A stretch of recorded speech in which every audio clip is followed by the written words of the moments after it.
नमस्कार सबाइके सबाई केमन आছেন আমি তৃষ্ণা আপনাদের জন্য নিয়ে এসেছি নতুন একটা ভিডিও। তো আমি আজকে বানাবো কলিজা, খাসির কলিজা। তো প্রথমে আমি একটা ব্লেন্ডারে মশলাটাকে পেস্ট করে নেব। দিয়ে দিলাম প্রথমে পেঁয়াজ কুচি, দেন দিয়ে দেব স্বাদ অনুযায়ী বা যে যেরকম ঝাল খেতে পছন্দ করো কাঁচা লঙ্কা, দিয়ে দেব আদা, দিয়ে দেব রসুন, দিয়ে দেব গোটা জিরা, দিয়ে দেব 1 চামচ হলুদের গুঁড়া,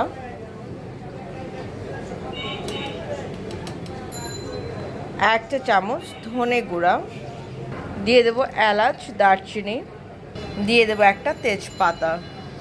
মশলাটাকে মধ্যে একটু সামান্য জল দিয়ে মশলাটাকে ব্লেন্ড করে নেব।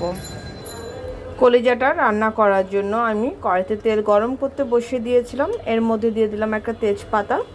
তেজপাতাটা আগে একটু হালকা ভাজা হোক।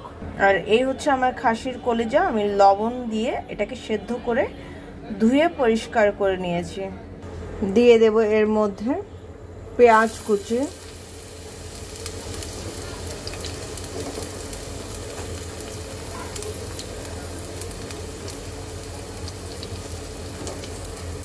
পেঁয়াজটাকে সুন্দর করে ভেজে নেব। পেঁয়াজটা হালকা ভাজা হয়ে যাওয়ার পর ব্লেন্ড করা মশলাটাকে দিয়ে দেব। এবার মশলাটাকে খুব সুন্দর করে সময় নিয়ে এটাকে কষাবো। মশলাটা যত সময় নিয়ে কষাবে তত কিন্তু রান্নাটা ভালো হবে। এখন আমি দিয়ে দেব সেদ্ধ করে রাখা কলিজাগুলো, মিক্সড করে দেব।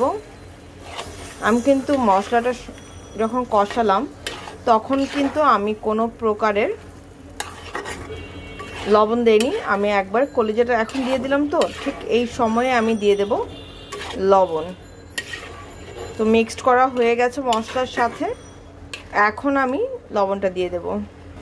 এই আমি দিয়ে দিলাম স্বাদ অনুযায়ী লবণ। এইবার মিক্সড করে দেব।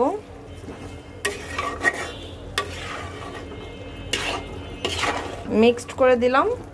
এখন আমি এটাকে সুন্দর করে কম আঁচে মিনিমাম 10 মিনিটের মতন কষাবো। জালটা কিন্তু হাই করা যাবে না, লো ফ্লেমে রেখে এটাকে কষাতে হবে। তো চলো এটাকে কষানো হোক, লাস্ট এন্ডিংয়ে তোমাদের সাথে শেয়ার করছি। দেখো খুব সুন্দর মতন কষানো হয়ে গেছে। মিনিমাম আমি এটাকে 15 মিনিটের মতন কষিয়েছি। এখন এর মধ্যে দিয়ে দেব ঝোলের জন্য জল, মিক্সড করে দেব।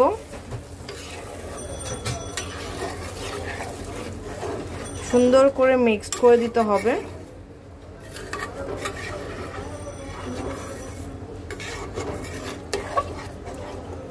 মিক্সড করে দেওয়ার পরে আমি এর মধ্যে আরেকটু জল দেব। আমি রাখবো ঝোল এতটুকুই, মানে একটু তো সব কিছু সেদ্ধ করতে টাইম লাগবে, জলের প্রয়োজন। সরি, আমি সব ঝোলটা যদি শুকিয়ে ফেলি তাহলে তো খাবো কি দিয়ে, তাই না? এর জন্য আরেকটু ঝোল দিলাম, জল দিলাম আর কি।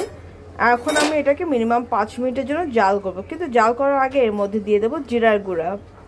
আমি কিন্তু এর মধ্যে কাঁচা জিরা ব্যবহার করেছি। এখন আমি একটু ভাজা জিরাও দিয়ে দিলাম। এখন আমি মিক্সড করে দিলাম।